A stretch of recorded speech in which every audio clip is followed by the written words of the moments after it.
Assalamu alaikum wa rahmatullahi wa barakatuh à toute la communauté musulmane de la RDC et de l'univers. Je vous salue, moi, votre frère Ibrahim Kateris Kongolo, le réalisateur en chef de Al Jazeera Salama TV d'IRC. Je vous rapporte aujourd'hui l'historique de l'islam de notre pays avant l'indépendance jusqu'à aujourd'hui. Comment est-ce que l'islam a pénétré dans notre pays? Quelle a été la vraie histoire de la pénétration de l'islam dans notre pays? Avec toute l'équipe de CMDECO qui m'ont accompagné, qui nous ont accompagnés, nous Al Jazeera TV, pour réaliser cette séquence de l'historique de l'islam ensemble. Laissez-moi saluer la tête de CMDECO, Imam Shahzad Abbas. Je te salue, et je salue encore une fois Maman Venabou. Je te salue maman, continuez comme ça. Nous, tes enfants, nous sommes là toujours pour défendre ce que vous êtes en train de préparer pour notre communauté, pour le bien de notre pays. Je salue encore une fois le chef Anas Chibango, là où tu me suis, je te salue. Préparation, Kalamingité, promesse, voilà, et ça sera chaud par l'aide de Dieu. Je vous rapporte l'historique de l'islam avec le Cheikh Amour Lumumba Wamayembe, le docteur. Suivez ensemble avec moi. C'est parti.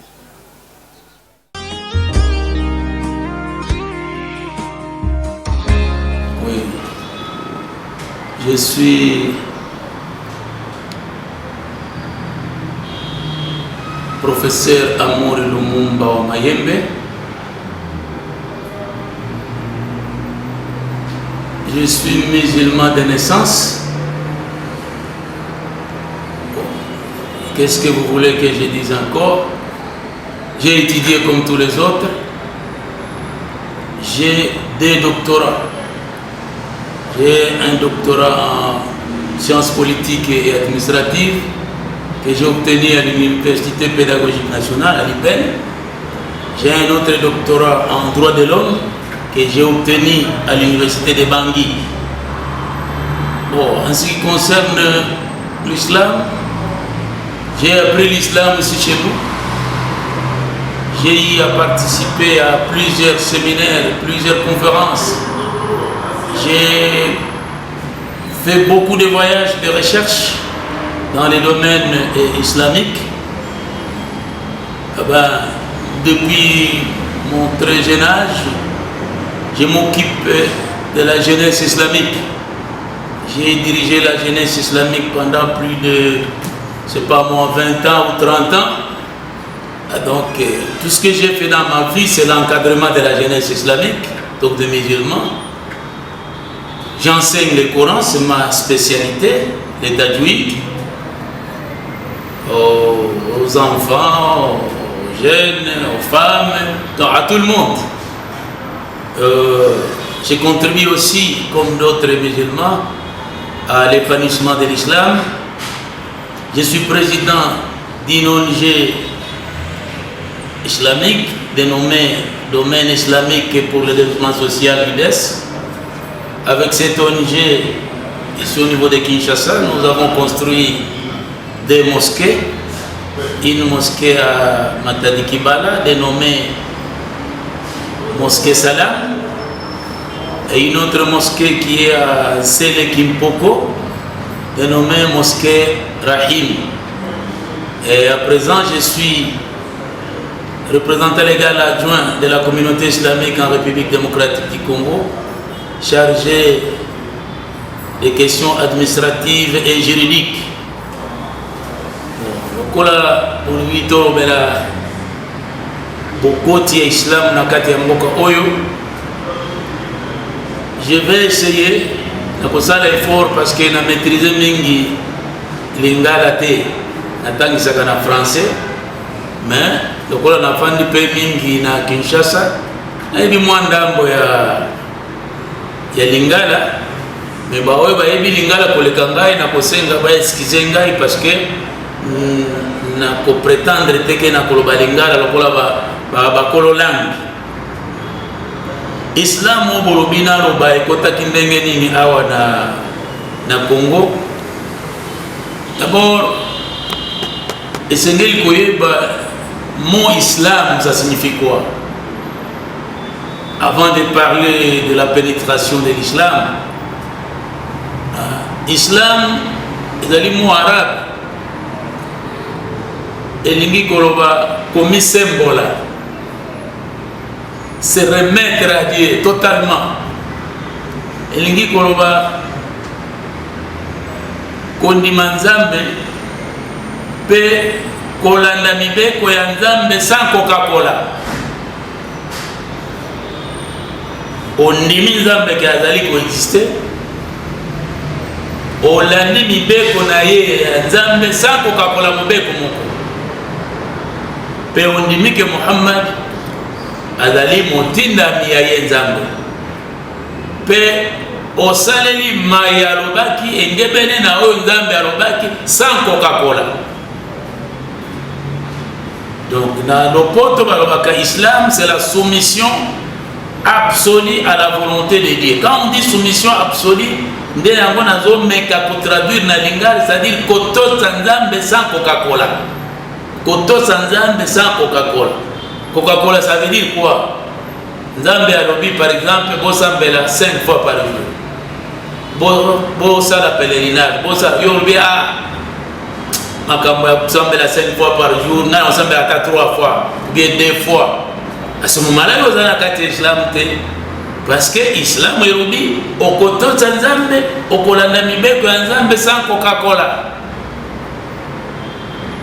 En d'autres termes, l'islam ça veut dire aussi la paix. C'est-à-dire ceux qui ont landi mibeko ya Nzambe sans Coca-Cola, au comme mutu ya paix, mutu ya kimia, paix au répandre paix wana, au pensi paix wana na batu mususu. Alors, ceux qui ont tali bien Nandenge toyokoli Islam ekotaki na mboka oyo République démocratique du Congo na Est.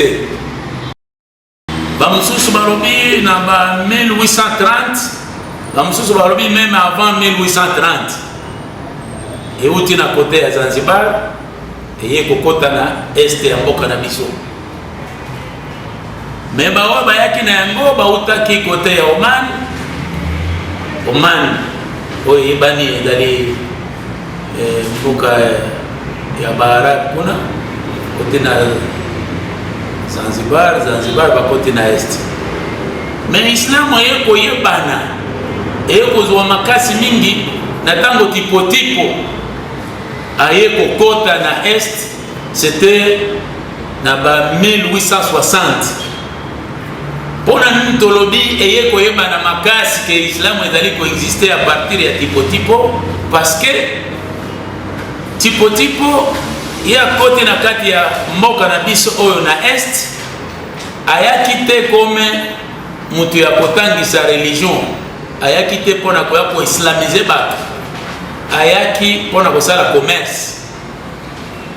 Tango akote na kote ya Est, d'abord avant lui bande konaye bakota ke kaka côté ya Est wana ne yango tolobi avant 1860. OK, islam ezalaki déjà awa parce que bande ko ya tipo mususu bazalaki basi bakote na mboka oyo. Mais tango bakotaki bakotana na ba autochtone, omoni bato bazoya bapaya bazoya la recherche ya biloko tozalaki na yango ya valeur mingi ezalaki ivoire. Mais moi bitumba ezali koleka entre bao bazalaki koya bandeko ya tipo na ba autochtone. Alors esalaki ke ba autochtone ya mboka ba ekemalaki donc balongaki, ils ont eu le dessus sur bandeko ya tipo o bakotaki liboso. Alors tango tipo akoti ye aye convaincre sikoyo aye ko ekamela, c'est-à-dire convaincre ba oyo vainquaki bande bonaye. Et vous savez vous-même lorsque au vaincre même toi kosala mibeko yondo kosala mibeko, c'est ainsi que aye d'un côté azosala commerce, côté mususu lokola azali musulman azali pousser na devoir ya musulman nyonso place okokoma obanza sango ya Nzambe. Côté oyo azoteya donc azoluka ndenge ya kovivre, côté oyo pe azoteya bato. Mais le coup, il y a des personnes qui reconnaître comme chef. de village en village, à village, jusqu'à ce que Ayeko se confirme comme chef de l'État ya mboka mobimba. Maintenant azwi mboka mobimba este nyonso wana ekomi na maboko na ye. Islam nde ekomi toloba religion d'État. Swahili oyo ekosangisa sikoyo bato nyonso mpo bango baza koloba arabe bo bato baautochtone mutu na mutu azoloba langue na ye bakoyoka na ndenge nini oyo alobi boye oyo alobi boye baye kosala mwa langue ya lokola ndubile moko boye ebimi nde langue ya Swahili oyo sikoyo bakoki bato nyonso bazalaki pembeni ya mai bakoki koyokana facilement na langue wana. Mais quand on dit Est ya mboka c'est où? En termes ya géographie tokoloba province nyonso ya Maniema ndenge tozali na yango lelo. Oyo kozwa Nord Kivu, Sud Kivu, Katanga, Ndambo ya nini, oyo province orientale, okei côté ya Rwanda, côté ya Burundi, côté ya Tanzanie, parti nyonso wana nde tipoti bazali nini azalaki mokonzi na yango. Dans les temps bazalaki kobenga ngo Maniema. À ne pas confondre avec la petite province de Maniema d'aujourd'hui. Maniema nde yango wana. Et bandiku donc na époque ya tipo tozalaki ko partager balake nyonso tozali na yango na mboka moko te. Soki kamera na yo ezali makasi ekoki ko filmer awa. Po bosalisa ba Congolais bayeba wapi Congo euti. Et c'est bien? Très bien. Vous voyez bien, ça c'est la carte. Il y a mboka oyo Congo. La partie que vous voyez ici à Chiré, oyo, nde Maniema yango wana. Ti ekeiti kote oyo balake nyonso yango ezali ya Tanganyika ni tout ça. Bandeli ti suka tozali ko partager lake wana na mboka moko te na période ya tipoti. Oyo nyonso moni wana nde Maniema yango wana. Nde esika tipo a dirijaki. La partie que vous voyez oyo ndambo etikali kote oyo ya moke oyo nde oyo babengaki état indépendant du Congo oyo Léopold aye kozwa na 1885 aho tozali na 1860 nde nazolobela. À partir de 1860 ozomata nde tipo azwaki parti nyonso oyo asali capitale na ye ya mboka Kasongo nde yango omoni Kasongo ezali na Valère Mingi. Kasongo nde ezali kodiriger place capitale économique ezalaki Nyango. Ouais, c'était ça de Maniema. Donc parti nyonso oyo balobaka Swahili na Islam nde ezalaki lokola nani religion d'État. Je me souviens tant que tozali bana mike soki bazosala adhan Allahu Akbar Allahu Akbar omoni bato nyonso batelemi na nzela. Awa sikoyo ntango na bandi kosala ba recherche makanisi ezongisi mabia donc wana nde ezalaki lokola nini lokola debout congolais lokola hymne national ya mboka wana tango tipo azali koni. Alors wana tozali na 1860 tango tipo akoti asali mboka oh c'était tout un état. Tipo akotaki avant ba explorateur nyonso oyo botangi na nini na histoire parce que ezokamwisa biso mingi ba professeur minene ya mboka oyo ba bebisi histoire ya Congo, surtout histoire politique. Carte oyo ezali awa nga mutu nasali carte oyo te. Nga mutu nasali carte oyo te. Batali carte oyo nga na botami te. Ezolakisa clairement la partie oyo ezalaki dominée par les musulmans. Mais lokola mokili soki bato baye kodomine bamosusu histoire ekomamaka kobele na baoyo bazwaki victoire yango wana bazofalsifie bakomi ndenge balingi. Na 1860 kote oyo ezalaki Congo te babengi yango Maniema. Je continue na histoire parce que tozotala pénétration de l'islam na kati ya moko. Tipo akoti asukaki na islamu ya nzela te, asukaki na islamu ya mosquée te, parce que bato mingi bakomprenaka islamu malamu te. bakokamo ndenge nini tipo ya kosala un état islamique na islam ezali religion pona ba mususu islam esuki na ba mosquée esuki na losambo. Non, lorsque le prophète Muhammad sallallahu alayhi wa sallam nzambe atindie epai ya batu akenda koteya siko na mokili mobimba, prophète Muhammad ayebisi batu mutu oyo akoloba la ilaha illa Allah Muhammad Rasulullah, mutu wana akozala heureux banda wana mokili tilobi. Soki olobi kaka phrase wana la ilaha illa Allah, nzambe mususu oyo tokoki koadore azali te kaka moko Allah, na Muhammad azali motindami na ye. Olobi phrase wana okozala heureux dans ce monde et dans l'au-delà. Maintenant les chefs de l'époque bato bazalaki bato minene batali Muhammad yango, batali bato bazali pembeni na ye, bazala ba mapapa ba mususu bazala ba bilamba ya kopasuka.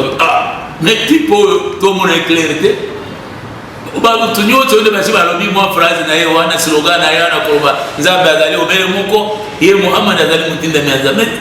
Baza malheureux baza na eloko moko te.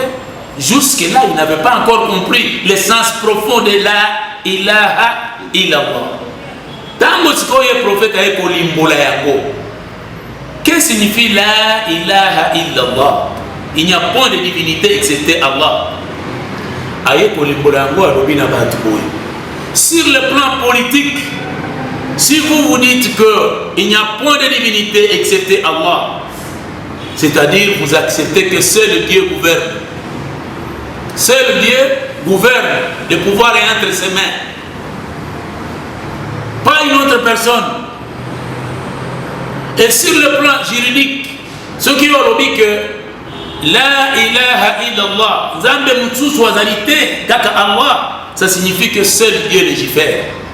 Mibeko Nyoso, Oyo Sengeli, Batubato, Sayangona Katia, Esika Bofani, Nzambe nde asengeli kosala nini? Kosala mibeko wana. Parce que mibeko na biso mingi tozo sala ya complaisance. Soki baloba yebi ke ngaye amuri nde na koleka soit président de la République na mbolo ozoya soit na koleka boye. Bao bazali na parlement. Bao bayebi ke bakosala na ngai so babandi kobongisa ba loi oyo kosala ke ngai tango na kozala wana nazala à l'aise bango pe bazala à l'aise.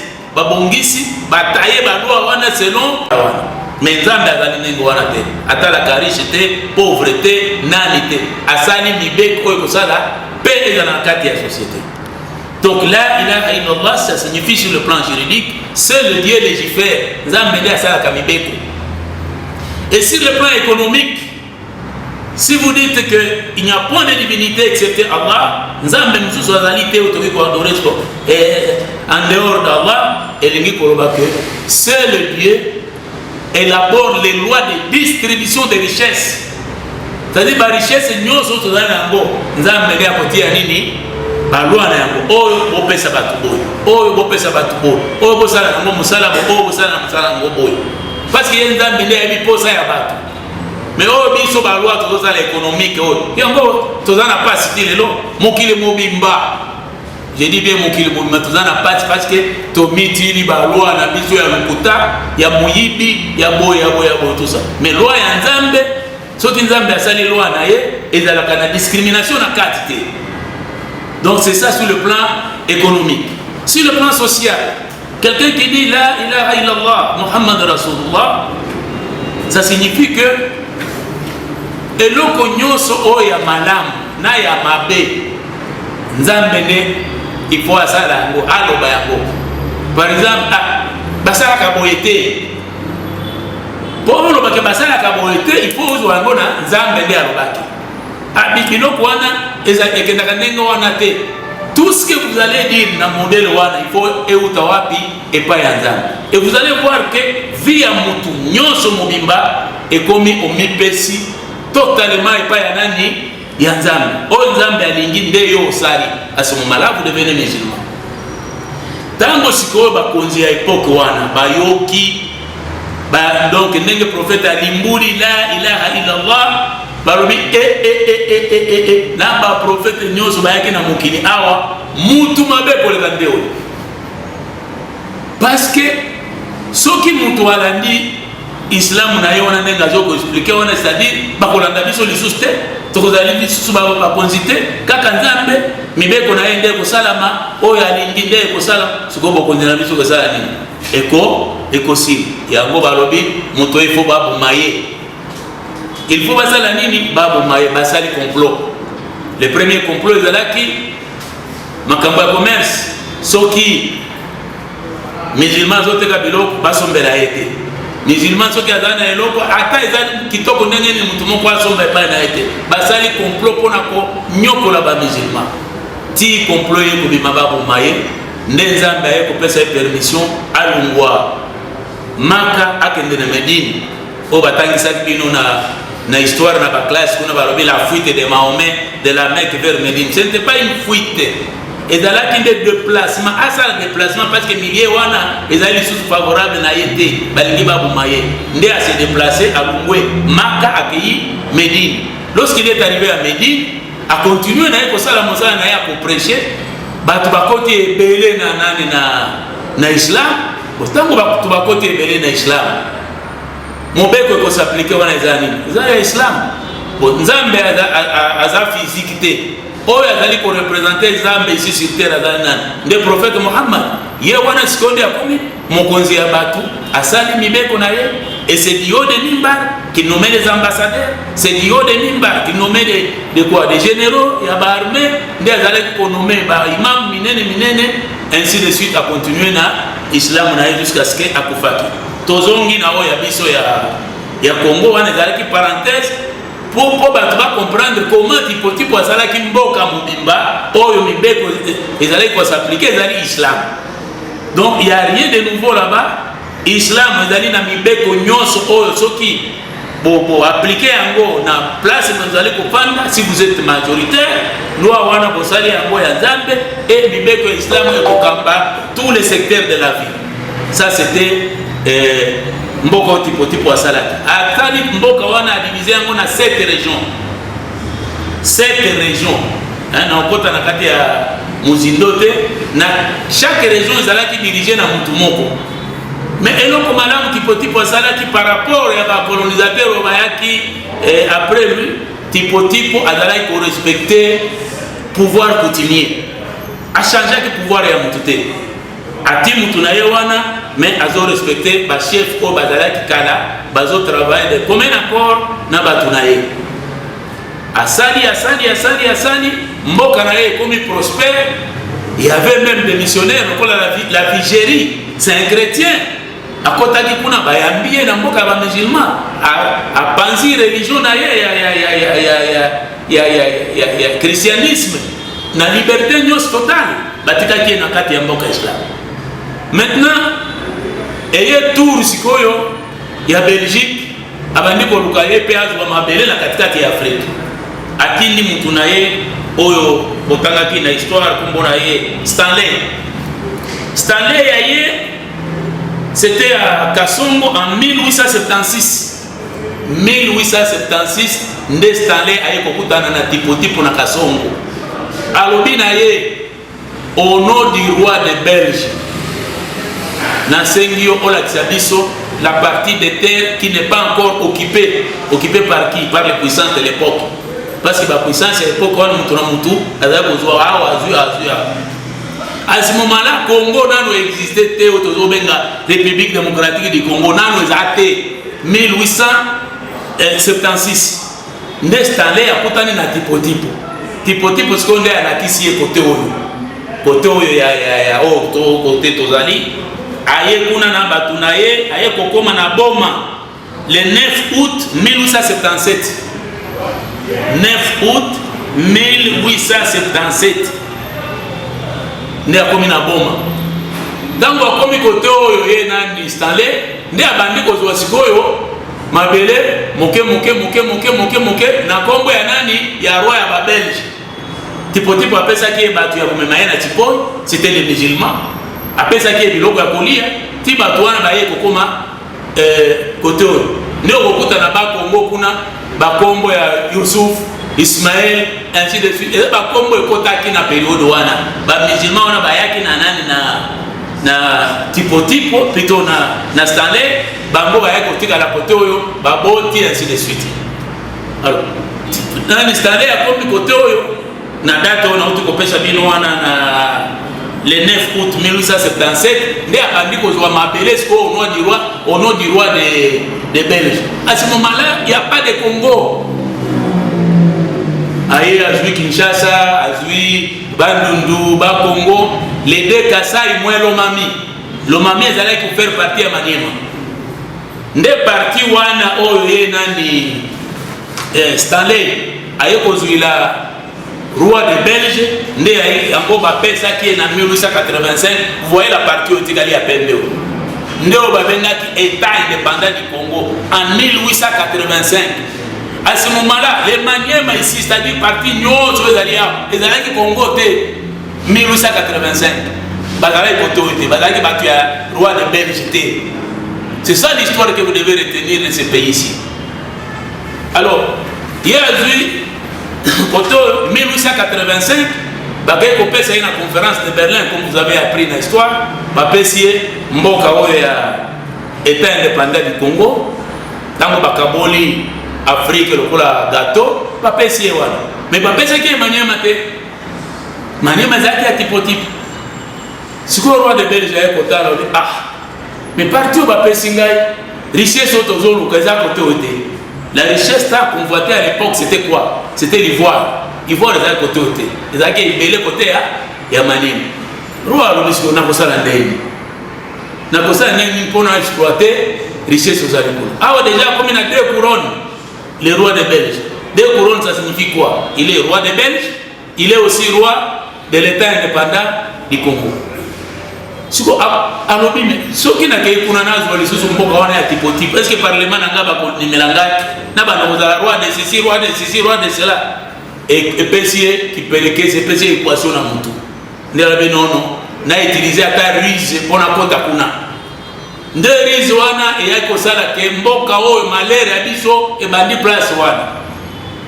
Asali nini?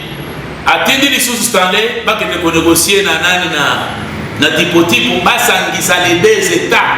Basangisa Maniema na Congo et na ye.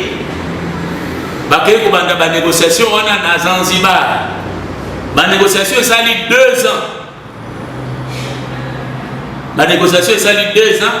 Et comme il a 1887, donc après 2 ans, en 1887, il a signé ce accord. Il a unir Nini, État indépendant du Congo, na Maniema, Basangisango, dans la Mboka Moko.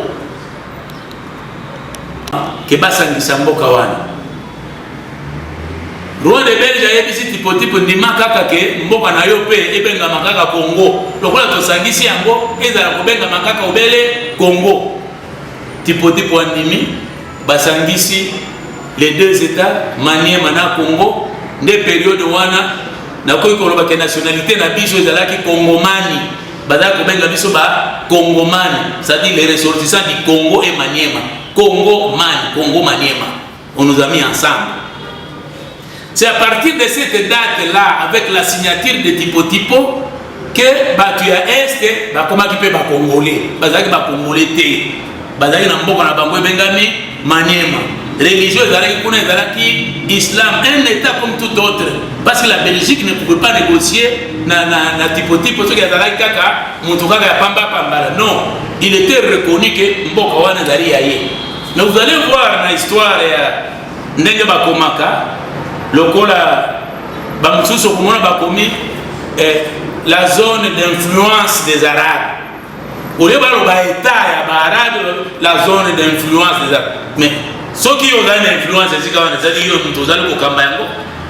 a utilisé le français pour dire que reconnaître que Tipo avait régné sur un État. Et c'est sur base de ça qu'ils ont conclu des accords. Mais malheureusement, Babelge batena qui compte na accord wana te. Tango wana basangisi mboka wana, soki biloko ebola kisi na ba Congolais ko sala en tout cas pour vous nini beaucoup de bénéfices mingi parce que biloko batangisi bango na classe te. Moko bomba ndenge parce que za l'histoire. nde yango sikoyo roi de Belge aye kopesa armoire oyo filme malamu omoni armoire oyo tango ezalaki état indépendant du Congo ya moko omoni na kati kamwa simba ezali moko regardez ici moni armoire oyo kati kuna simba ezali moko tango baye kosangisa les deux états bati armoire oyo ekomi simba mibale moko oyo mosusu oyo uti na Maniema na oyo na état indépendant du Congo nde armoire oyo roi de Belge apesi yango na maboko ya nani ya tipo.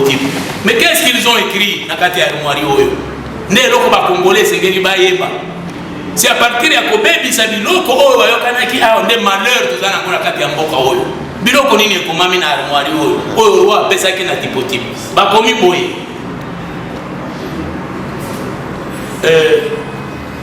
kunu qawamina bilqist.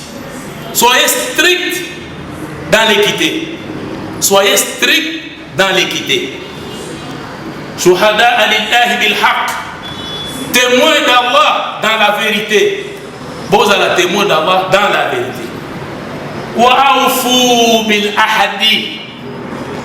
Et respectez vos engagements. Innal ahada kana mas'oula. En vérité, vous serez interrogé sur vos engagements.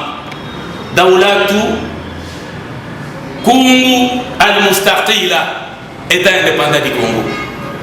Tango basangisi. Ba maloba ezali ya onde bayokanaki na nani na roi ya ba Belge na tipo. Kunu qawamina bil qist.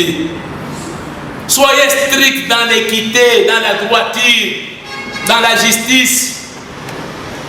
Shuhada lillahi bil haqq. Soyez témoins d'Allah dans la vérité. Wa awfu bil ahadi. Et respectez vos engagements. Innal ahada kana mas'oula. En vérité, vous serez interrogés sur vos engagements. Dawla du Congo al-Mustaqila, État indépendant du Congo. C'est alors que Yéroi Sikoyo a économé tipo azala mokonzi na fali côté ya Kisangani kuna. Azala ko diriger kuna comme gouverneur. Mais il y a un parce que tipo c'est lui qui dirigeait déjà cette partie là.